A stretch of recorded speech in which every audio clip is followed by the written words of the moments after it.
Entonces, la voluntad popular estableció, por ejemplo, que hubiera elección de jueces, magistrados y ministros. Se cambió la Constitución porque así lo quiso el pueblo. El pueblo no hubiera votado de esa manera si no se hubieran querido las reformas que se plantearon, que lo planteamos durante toda la campaña.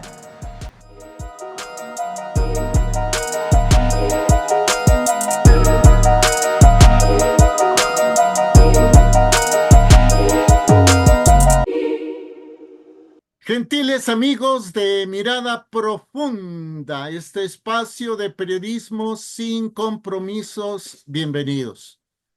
Hoy tendremos el honor de contar con la presencia del doctor Miguel Ángel Granados Atlaco. Él es abogado, pero escuche usted, por favor.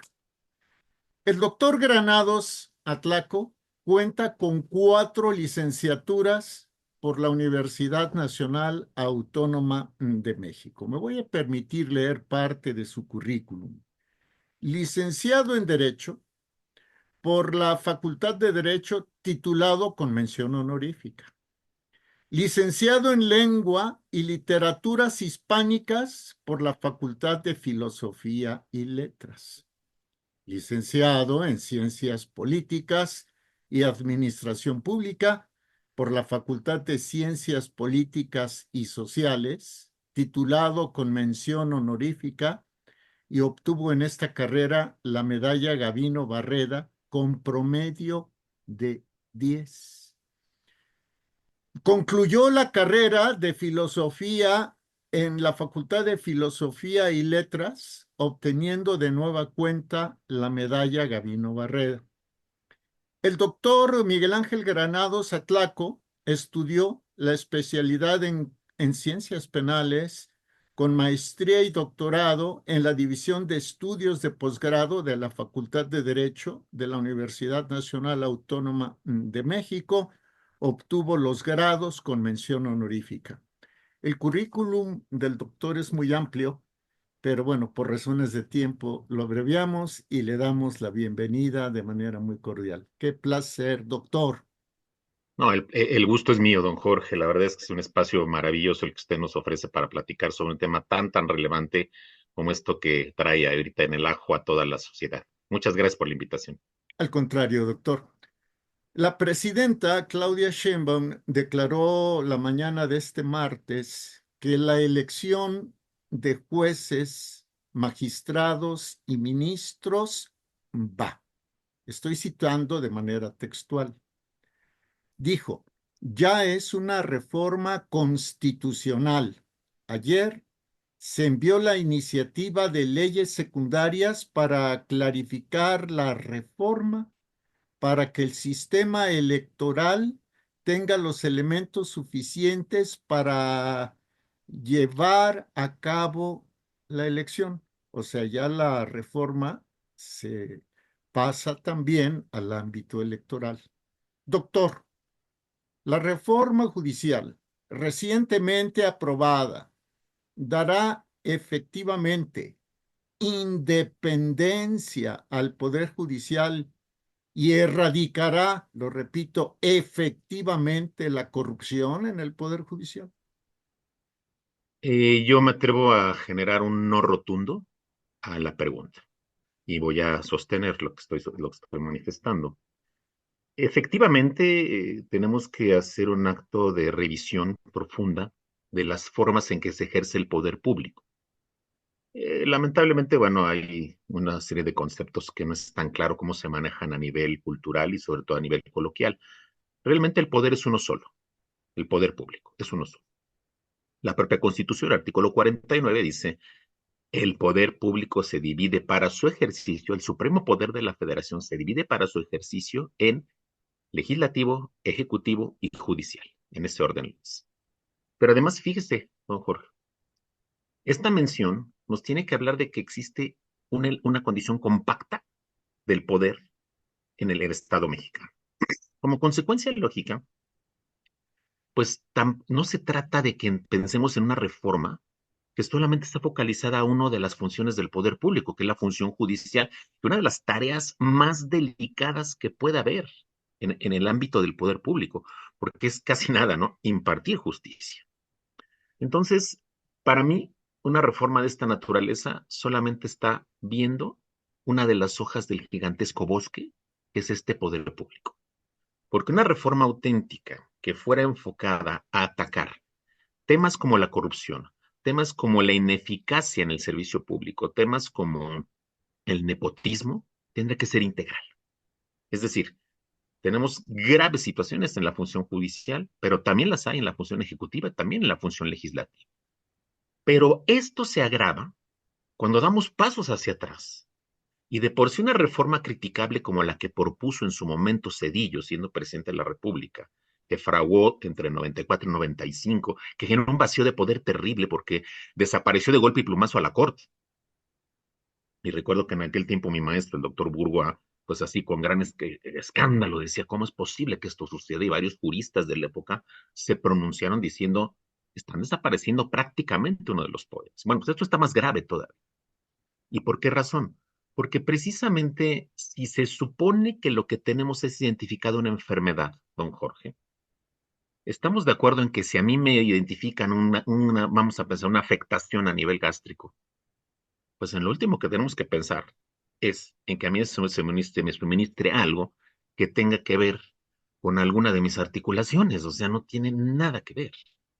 Eso es lo que yo estoy visualizando, ¿no? Estamos buscando medicinas para una enfermedad que no es la que exige esa medicina. Es una realidad, repito, poniendo los pies en la tierra, claro que la función judicial que descansa esencialmente en la Suprema Corte de Justicia de la Nación, en todos los tribunales que la conforman, el Tribunal Electoral del Poder Judicial de la Federación, que también parece un avance gigantesco y muy significativo de una auténtica pretensión democrática en este país. Pues lamentablemente, claro que hay vicios.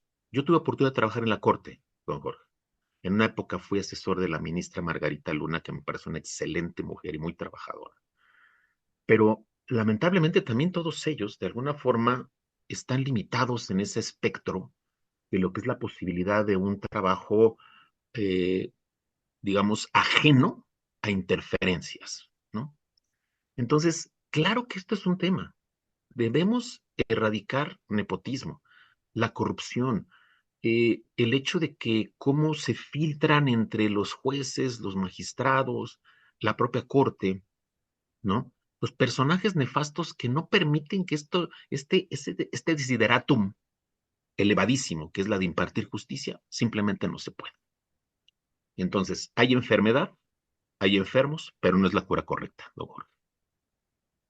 Doctor, la presidenta en su conferencia de este martes 8 de octubre, la presidenta Sheinbaum, dijo además, y se lo pregunto, ¿no? Con un afán de confrontación, de confrontarlo con ella, no, pero sí el de obtener el criterio de un especialista como usted. La presidenta dijo, no hay amparos ni análisis de los 8 ministros de la Suprema Corte de Justicia de la Nación que puedan detener la aplicación, el avance de la reforma judicial. O sea, la presidenta se atribuye, se arroga más poder que el de 8 ministros. Eso por un lado y por el otro. ¿Pueden 8 ministros detener la reforma? ¿Podrían? Me parece que esto representa primero una muestra clarísima de que a nuestra actual titular del Ejecutivo le dejaron un paquete terrible, terrible. En mi percepción, esto no nació tanto de una intención limpia de efectivamente preocuparse por un poder judicial que trae tantos vicios o que los ha arrastrado durante décadas, sino me parece más un apetito personalista que lamentablemente ella está pagando los platos rotos. Y no le queda de otra más que seguir adelante con esto, ¿no? Porque no hay más. No sé hasta dónde ella, yo también he estudiado mucho temas de comunicación no verbal, del lenguaje no verbal, y yo la observo cuando habla y en algunas ocasiones no la siento comprometida con lo que está diciendo, porque me parece que ella lamentablemente está en un tobogán de una inercia de lo que ya venía trabajando el anterior presidente. Entonces, no la justifico, simplemente la explico por qué tiene que asumir ese rol de ella. Y por otra parte, me parece que aquí vendría una tarea muy delicada por parte de la Corte, de estos 8 ministros, porque las otras 3 ministras pues, realmente no cuentan, y no cuentan por una sencilla razón porque ni siquiera yo creo que se han tomado la delicadeza de analizar objetivamente esta reforma que defienden, de tener la claridad jurídica para un análisis que obedezca más que nada a eso, los principios esenciales del derecho. En una palabra, no tienen aptitudes para actuar como juristas. Esa es una realidad. Entonces, así las cosas, hablar de 8 ministros, que serían los que tenían que poder empujar algo como lo que estamos comentando, habría que pensar mucho en la manera en que ellos aborden los temas y la manera en que ellos estudien, analicen todas las impugnaciones. Y me voy a explicar. En esencia, parece muy difícil, jurídicamente hablando, que de repente digamos, a ver, ¿cómo revisamos? Y en algún momento fue un debate muy fuerte en la propia Corte, ¿cómo revisamos la constitucionalidad de la Constitución? ¿No? Ese sería el debate. Y a mí en algún momento cuando me pongo a analizar estas cuestiones, yo dije, bueno, a ver, ¿cuál es la función de una constitución como la nuestra? La nuestra se divide en 2 partes, una parte dogmática y una parte orgánica. La parte dogmática se refiere a los derechos humanos y las garantías que el Estado asume el compromiso irreductible de proteger, vigilar, salvaguardar, garantizar esos derechos humanos en favor de todo gobierno. La segunda parte es la parte orgánica. Por eso le llamamos Constitución Política de los Estados Unidos Mexicanos, porque se refiere a cómo se va a organizar este aparato político al que hemos apostado, llamado Estado. Y ahí están los elementos del Estado, uno a uno, claramente regulados. Sí, pero hay un tema. Yo no puedo construir instituciones y organizaciones a nivel político si no tengo como impronta, como papel protagónico, el de los derechos humanos de los gobiernos. Y entonces ahí es donde entra el debate, porque tenemos que decir, ¿qué pasaría entonces si permitimos que esta segunda parte, que es una parte meramente política, pase por encima de lo que es fundamental y esencial para una vida auténticamente en un contexto de un Estado de Derecho, el respeto y la, por supuesto, atención de los derechos humanos?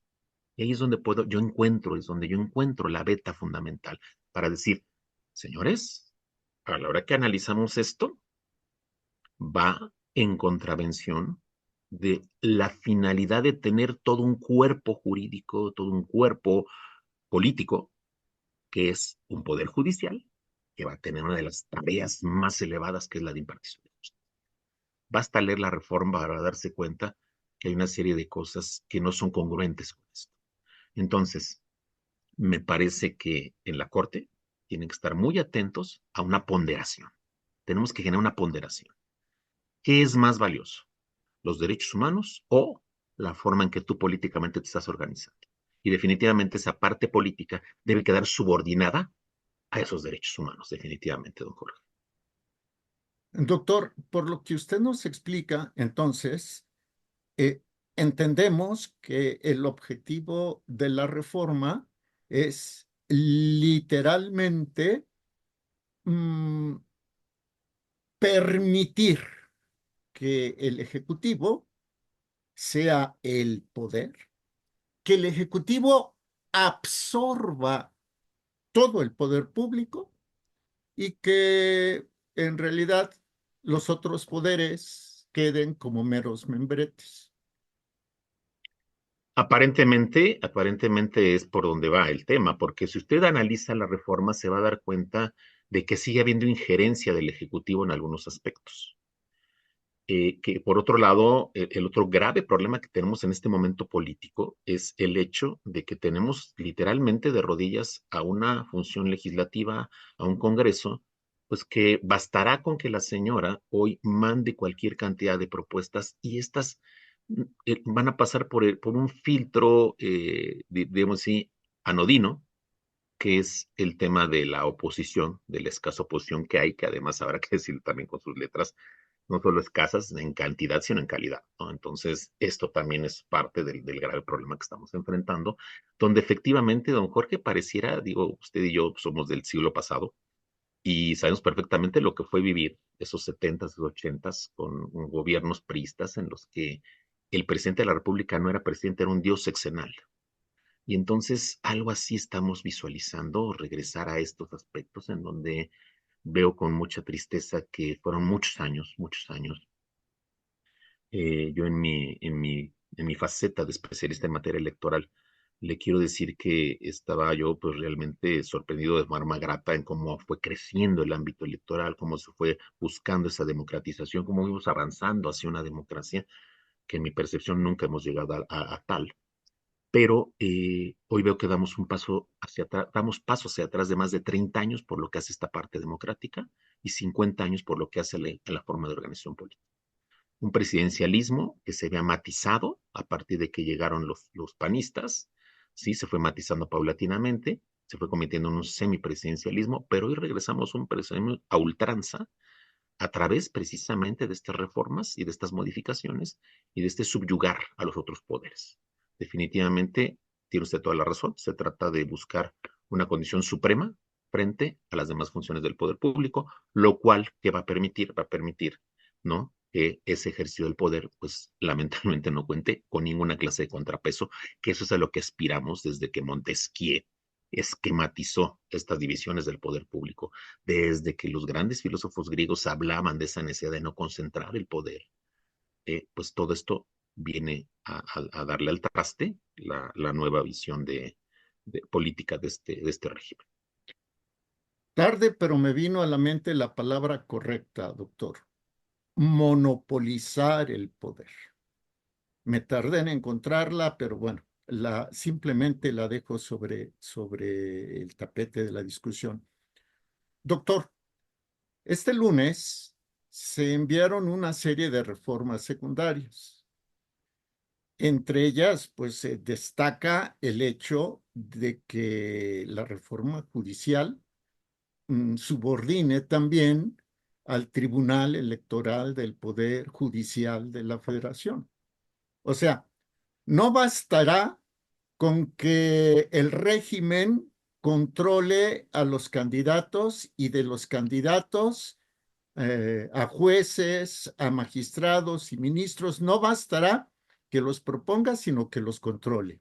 Luego, no bastará que haya un consejo disciplinario, creo que se llama, o un comité de disciplina, algo por el estilo, que esté conformado por 5 personas, también electas, pero que serán puestas por el régimen para que sancione a todo aquel ministro, magistrado o juez que falle en contra de los intereses del supremo poder, sino que además se hará con el control del Tribunal Electoral del Poder Judicial de la Federación, lo cual a un servidor, doctor, le hace temer que finalmente todo esto desemboque en un régimen como el que tienen en Cuba, como el que tienen en Nicaragua, como el que tienen en Venezuela, como el que tienen en Bolivia, incluso como el que tienen en China. O sea, estamos a nada, pero a nada de la dictadura absoluta. Sí, efectivamente, todo se perfila a observar comparativamente cómo se fue dando el proceso en Cuba, cómo se ha dado el proceso en Venezuela. Bolivia es un tema ahí un poquito, no tan importante, pero que finalmente también hay muestras de este tipo de situaciones. Y sí, efectivamente, cuando hablamos de temas como dictaduras o de condiciones de concentración excesiva en el poder de parte del Ejecutivo, es cuando efectivamente deja de haber esta clase de elementos en el mapa que permitan matizar el ejercicio del poder, que permitan un control al ejercicio del poder, y lamentablemente hacia eso vamos, por supuesto, porque usted pone el dedo en la llaga con el famoso Tribunal de Disciplina Judicial, ¿no? Efectivamente, nombradas. Sabemos cómo va a funcionar esto, porque si en algún momento a mí me preguntaran, y me lo han hecho muchos de mis alumnos, me preguntan en su ingenuidad como alumnos de licenciatura, me preguntan, ¿y usted se va a postular y va a competir? Digo, no, por supuesto que eso no va a suceder, les digo, porque yo necesitaré primero vender mi alma al diablo. Y entonces todos los que vayan hacia esa situación, pues lógicamente saben perfectamente que va a haber ese condicionamiento, incluso obedeciendo una lógica muy mexicana de que el que paga manda, ¿no? Y de que en algún momento el que me puso, pues con ese es con el que tengo yo el compromiso, que es lo que estamos viendo ahorita a nivel del Ejecutivo Federal, ¿no? Entonces, así con esta perversa visión cultural que tenemos los mexicanos, pues es lógico que efectivamente en el momento en que cualquiera se salga del redil, pues ya tengo la manera, ¿no? De perfectamente controlarlo y evitar que siga sucediendo, o pero aún todavía, prescindir de esa figura, de esa persona que pudiera, sí, efectivamente, movido con un auténtico apetito de impartir justicia, ¿no? Enfrentar al régimen, y el régimen tiene todas las herramientas para deshacerse de esa persona incómoda, definitivamente. Y por supuesto que también pasa con el Tribunal Electoral. El Tribunal Electoral que surge con toda su plenitud en aquella reforma de 1990, que tiene un empuje todavía superior cuando se convierte precisamente en una parte de la función judicial en 1996. Me parece que ha sido una herramienta súper importante, fundamental, para, repito, trazar esa ruta de democratización por la que íbamos, ¿sí? Apenas hace unos añitos. Y sin embargo, pues hoy es un tribunal que también en algún momento se pone en una posición comprometida, y también me parece que se pierde mucho la visión auténtica de para qué nace un órgano tan importante, porque tenemos que hacer recordar y decir, a ver, cuidado, ¿qué pasaba en aquellos tiempos en los que no teníamos un tribunal electoral, ¿no? Usted recuerda esa figura maravillosa de la autocalificación, que es una cosa preciosa, ¿no? Que tiene que ver otra vez con este tema de falta de herramientas democráticas que te permitan a ti la claridad de una elección, ¿no? O el famoso Tribunal de lo Constitucional Electoral, que parece nada más de azúcar. Entonces, cuando ya tenemos un verdadero Tribunal Federal Electoral, que luego pasa a ser el Tribunal Electoral del Poder Judicial de la Federación, y ya queda, ¿no? Como parte de la función judicial del Poder Judicial, pues es a la fecha, sigue funcionando finalmente, un órgano muy, muy valioso para pensarnos en un esquema democrático. Pero si esto le sumamos, don Jorge, y sin el ánimo de salirme del tema, pero si esto le sumamos la desaparición de los órganos judiciales autónomos, como el caso del INAI, que es una herramienta también fundamental que todos los estudiosos de la democracia, no hay uno solo que no caracterice, como dice por ahí un autor llamado Morlino, como una buena democracia, la presencia de herramientas de transparencia y de rendición de cuentas. Si no hay transparencia, definitivamente es cuestionable que se trate de una auténtica democracia la que se esté viviendo como una forma de gobierno. Doctor, usted mencionaba al inicio de esta charla que pues resulta, la verdad, ilógico que para una enfermedad gástrica, utilizo la analogía, para una enfermedad gástrica se mande medicina para aliviar problemas de las articulaciones. ¿Qué tipo de medicina es la que necesita nuestro Estado mexicano? ¿Qué tipo de medicina necesita el Poder Judicial? Bueno, la primera medicina tal vez puede sonar muy drástica, que es como cuando a lo mejor llega uno a un espacio físico y se encuentra uno con una plaga y dice, pues a fumigarlo todo, ¿no? Entonces, yo creo que sería muy drástica mi primera respuesta.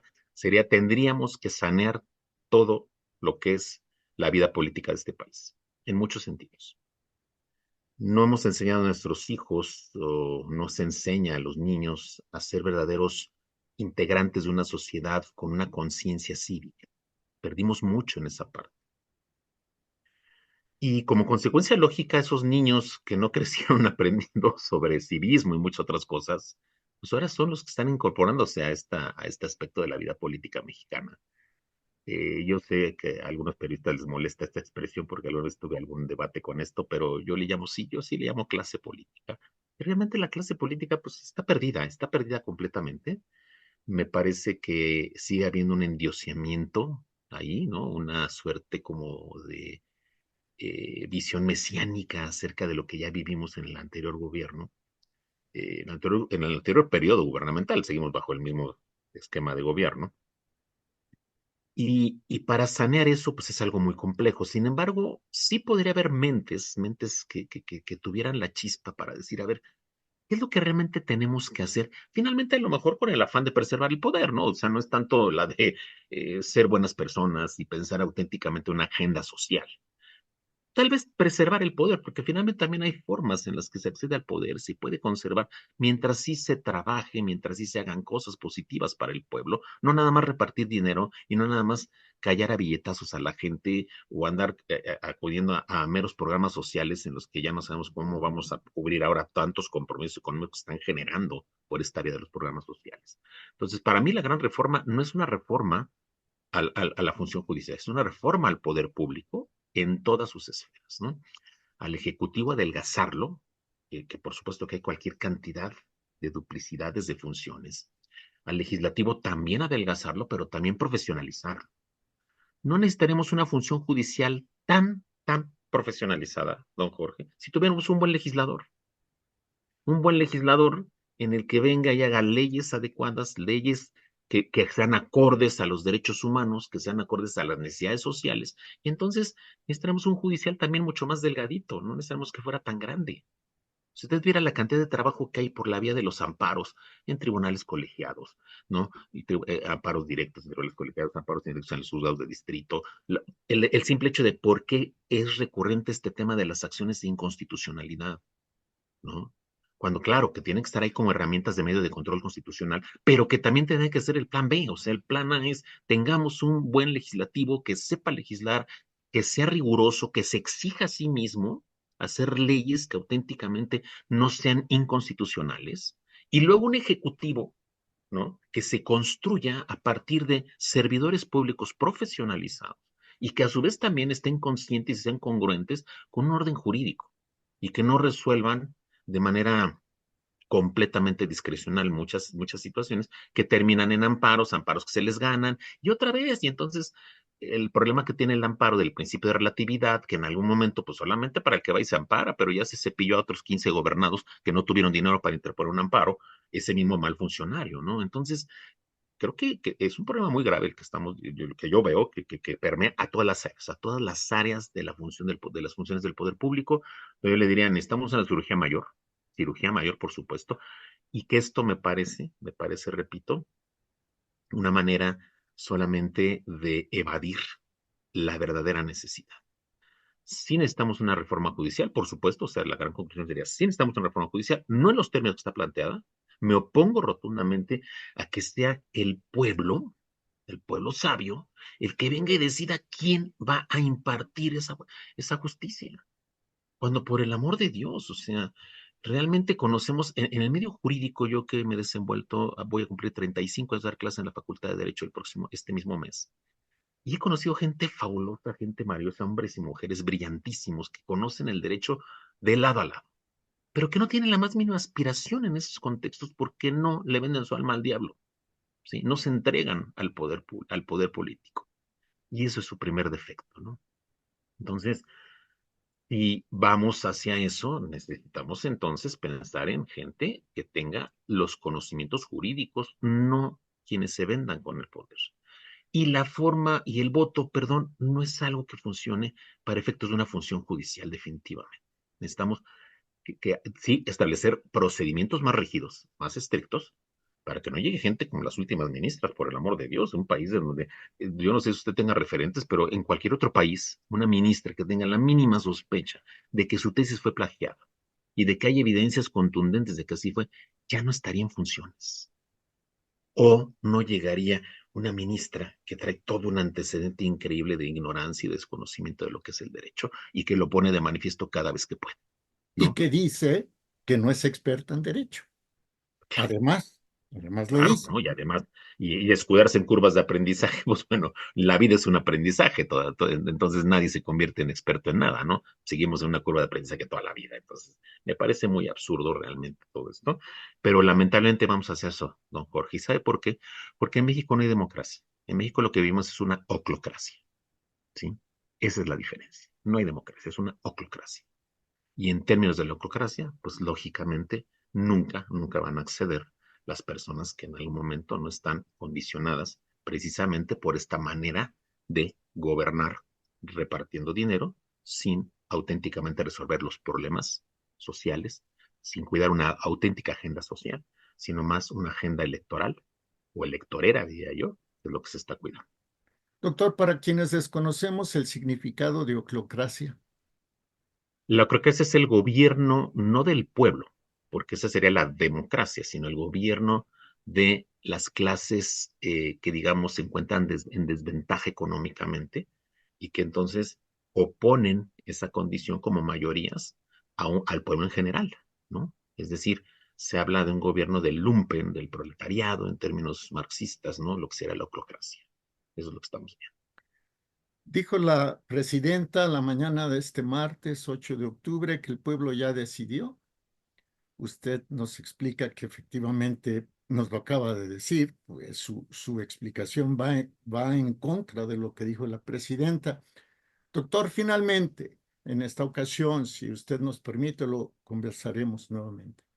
Doctor, ¿se puede dar el caso de que la Suprema Corte tarde en determinar la constitucionalidad de la reforma judicial, en tanto que el Ejecutivo, vía el supeditado legislativo, apruebe las leyes secundarias y que el Ejecutivo promueva, promulgue, publique el entramado de la legislación secundaria, cuando todavía la Suprema Corte delibera la constitucionalidad de la reforma judicial?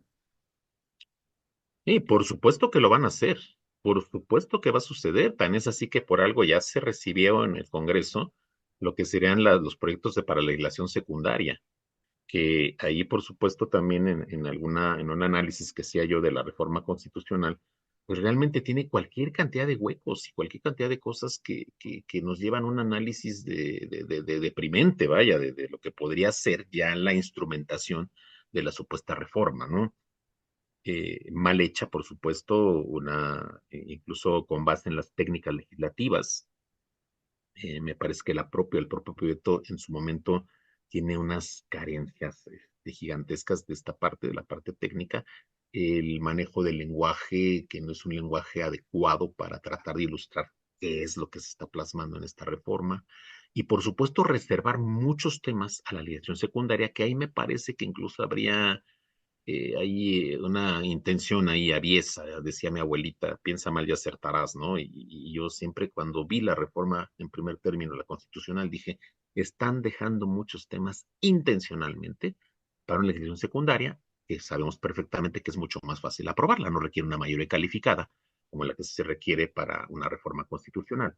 Entonces, por supuesto que van a empujar lo que son las propuestas de la legislación secundaria, porque van a entrar en congruencia con lo que asumen que ya está consolidado. Y esto abre un segundo escenario para la Suprema Corte por la vía de las acciones de inconstitucionalidad que van a seguir, que van a empezar a promoverse ahora contra la legislación secundaria, y es donde puede generarse ese espacio de un compás de espera que podría llevar a, a que sigamos en la incertidumbre en cuanto a qué va a pasar con la función judicial.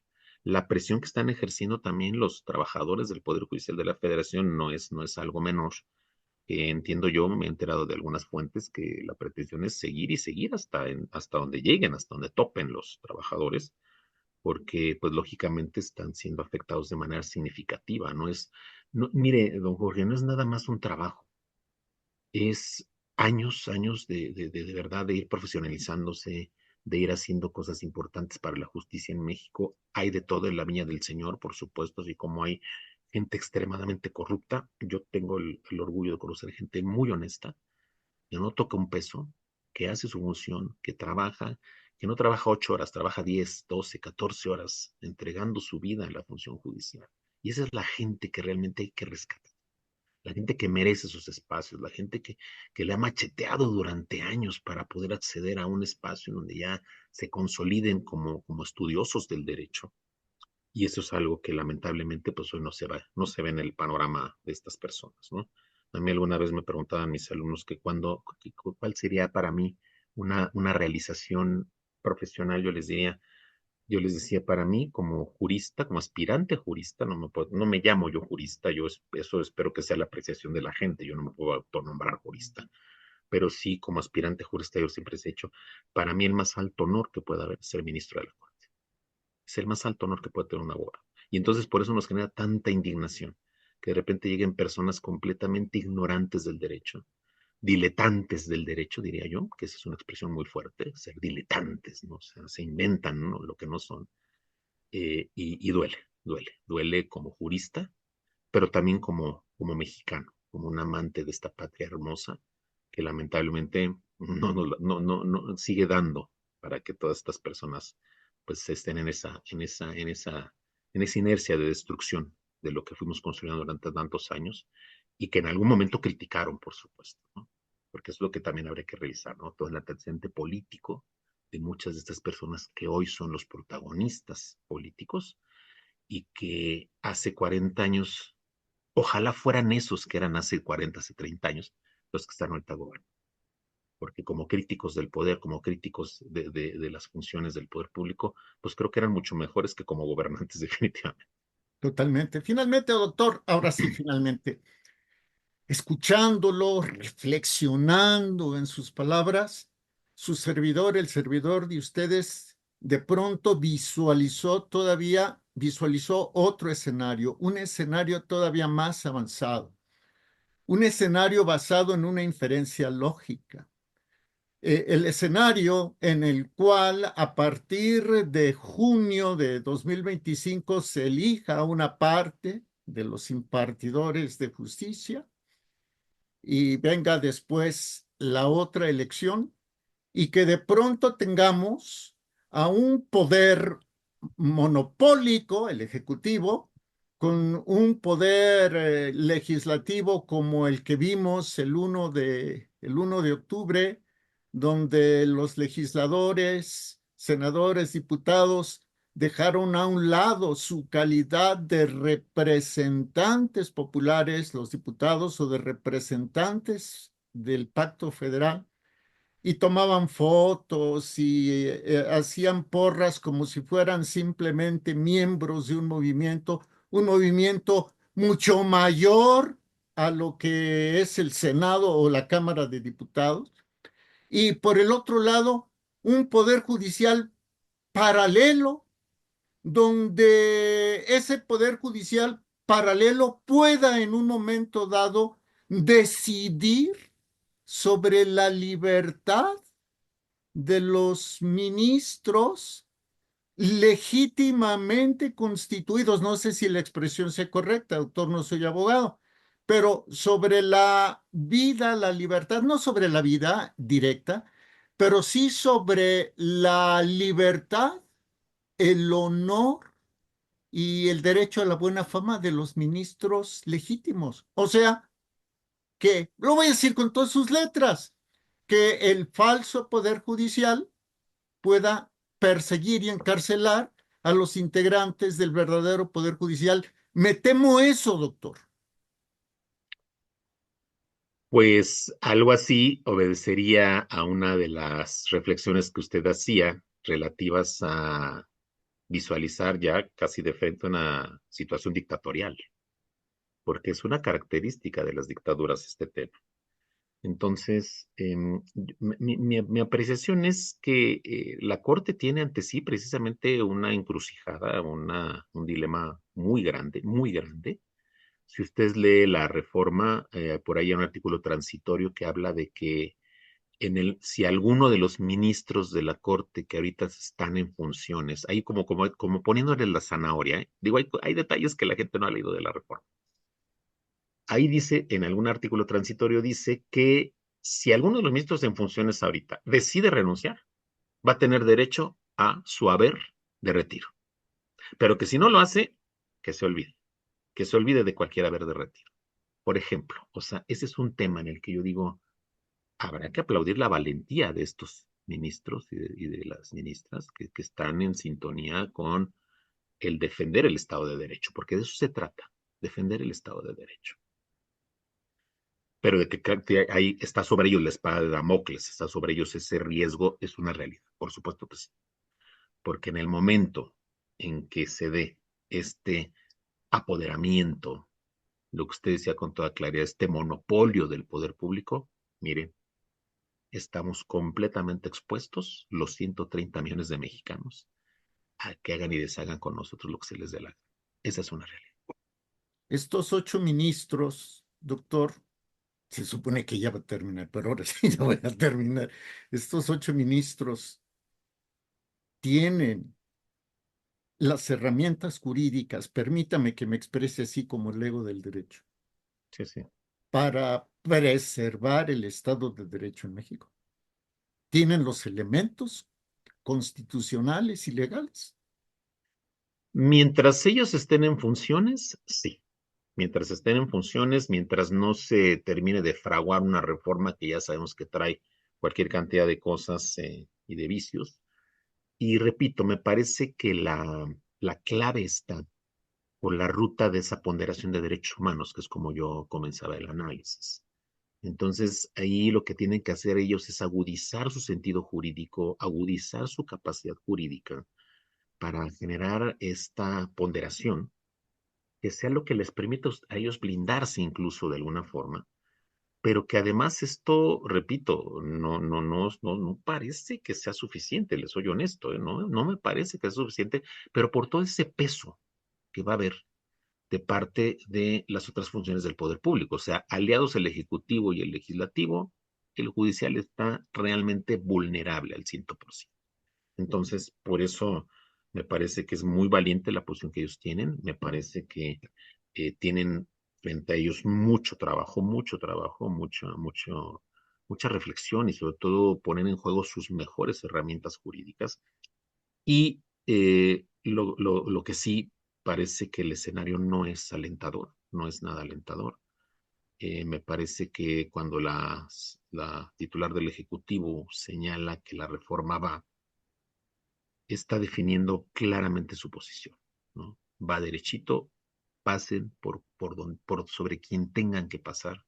Esa es la naturaleza de esto. Entonces, sí creo que hay capacidad jurídica, creo que hay condiciones en cuanto a la sapiencia y las aptitudes de los ministros, pero cuando se trata de un sistema político en el que se puede recurrir a toda la clase de herramientas para aplastar algo que no te gusta, pues no hay posibilidad de un escenario alentador, don Jorge. Mientras no se elija la primera parte de los impartidores de justicia, hay margen de tiempo. Así es, así es. Mientras no lleguemos a ese extremo, hay un margen.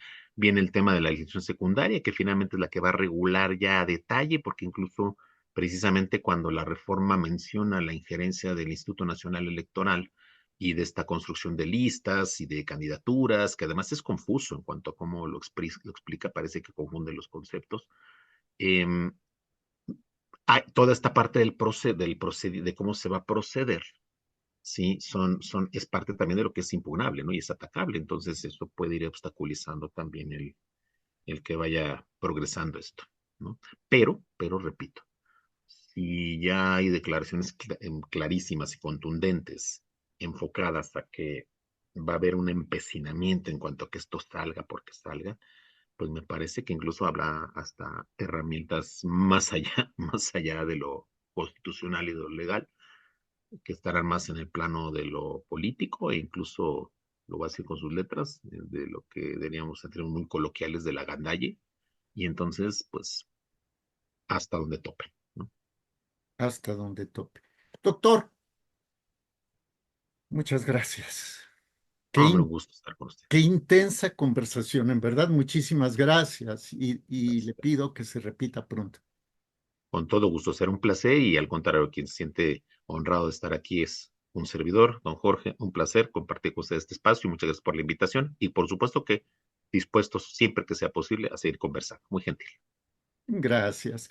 Ha sido el doctor Miguel Ángel Granados Atlaco, jurista. Y también le damos las gracias, por supuesto, a usted que amablemente nos ve, nos oye y participa. A quienes nos permitieron llegar al doctor Miguel Ángel Granados Atlaco, Miguel Ángel Granados Atlaco, nuestra gratitud también. Hasta pronto.